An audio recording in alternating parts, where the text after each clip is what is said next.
హృదయము కలవారు ధన్యులు, వారు దేవుని రాజ్యమును సొంతము చేసుకొందు. దుఃఖపడేవారు ధన్యులు, వారు ఓదార్చబడుదు. వినయము కలవారు ధన్యులు, వారు భూలోకమును సొంతము చేసుకొందు. నీతి నిమిత్తం దప్పిక కొన్నవారు ధన్యులు, వారి దాహం తీర్చబడును. కరుణ కలవారు ధన్యులు, వారు కరుణించబడుదు. నిర్మల హృదయులు ధన్యులు, వారే నిజమైన దేవుని చూస్తారు. సమాధానపరచువారు ధన్యులు, వారే దేవుని వారసులు. ధర్మ సంస్థాపన కొరకు హింసింపబడేవారు ధన్యులు, దైవరాజ్యం వారిదే.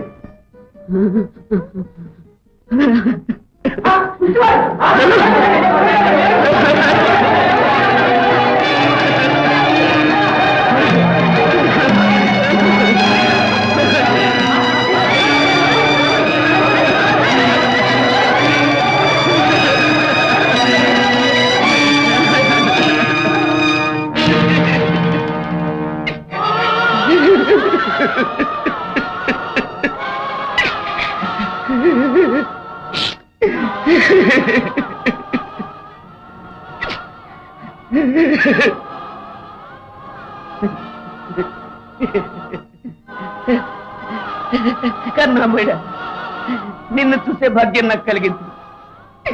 ఈ తప్పి వరకు రాకూడదు. నన్ను ముట్టుకోద్దు తండ్రి, నా దగ్గరికి రావద్దు తండ్రి. ప్రభు, ముట్టుకోద్దు తండ్రి, నన్ను ముట్టుకోద్దు తండ్రి. అయ్యో ప్రభు, ఈ డబ్బు మంచిది కాదు.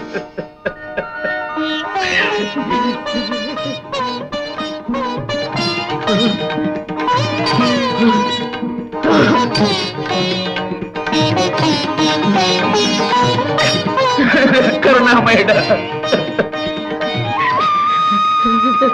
తండ్రి, తండ్రి. దీనిగా నీ పాపాలకు నువ్వే పశ్చాత్తాపడ్డావు. అందుకే ఆ పాపపు మరకలు చెరిగిపోయాయి. ఇక మళ్ళీ ఏ పాపం చెయ్యకు. అటువంటి పాపాలు ఇంకెప్పుడు చేయను కరుణామయుడ, కరుణామయుడ. బోధకుడా, జయమగుగాక. ఇతడు రోమా చక్రవర్తి గుండెల్లో గాలంలా తయారైన విప్లవ వీరుడు బరబ్బా. నేను అతని అంతరంగికుణ్ణి. పేరు యూదా ఇస్కరియోత్. మీతో ప్రత్యేకంగా మాట్లాడాలని వచ్చాం. రండి.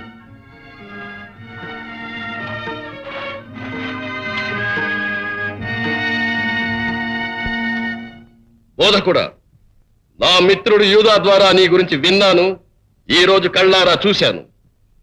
ఈ రోమా సామ్రాజ్యాధికారాన్ని నరికివేయగల కత్తి నా దగ్గర ఉంది. ఈ కత్తికి కావలసిన ప్రజాశక్తి నీ దగ్గర ఉంది.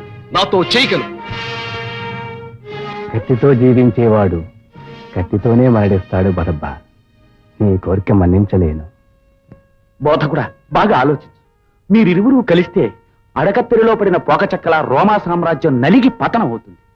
మన యూదుల రాజ్యస్థాపన సులువుగా జరుగుతుంది. యోధా, మీ రాజ్యం వేరు, నా రాజ్యం వేరు. నీ ప్రజలు నా ప్రజలు వేరు కాదుగా బోధకుడా. ఎందుకు పనికిరాని ఒక రోమా సైనికుడు తన బరువులను మోయమని అడిగితే మారు మాట్లాడకుండా కోసెడు దూరం మోయమని యూదులను శాసించిందే ఈ రోమా సామ్రాజ్యం. ఈ బానిస బ్రతి నీవు మాత్రం సహించగలవా బోధకుడా?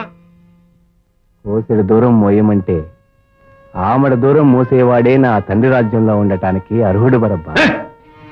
బాధించేవాడిని గౌరవించమనడం బానిసత్వాన్ని ఇంకా బలీయం చేయడం అవుతుంది బోధకుడా. ప్రేమించేవారిని ప్రేమించడంలో ప్రత్యేకత ఏముంది యోధా?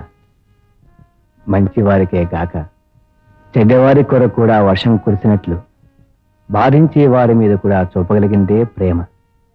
నా మాట వినండి. ఈ ద్వేషం, అసూయ, రక్తపాతం మానండి. అది జరగని పని బోధకుడా. బోధకుడా, చివరిసారిగా అడుగుతున్నాను, నువ్వు నాతో చెయ్యి కలుపుతావా లేదా? అవసరమైతే నీ కొరకు మరణిస్తానే తప్ప నీ కోరిక మన్నించలేను బరబ్బా. ఇక మాట్లాడటం అనవసరం. పద.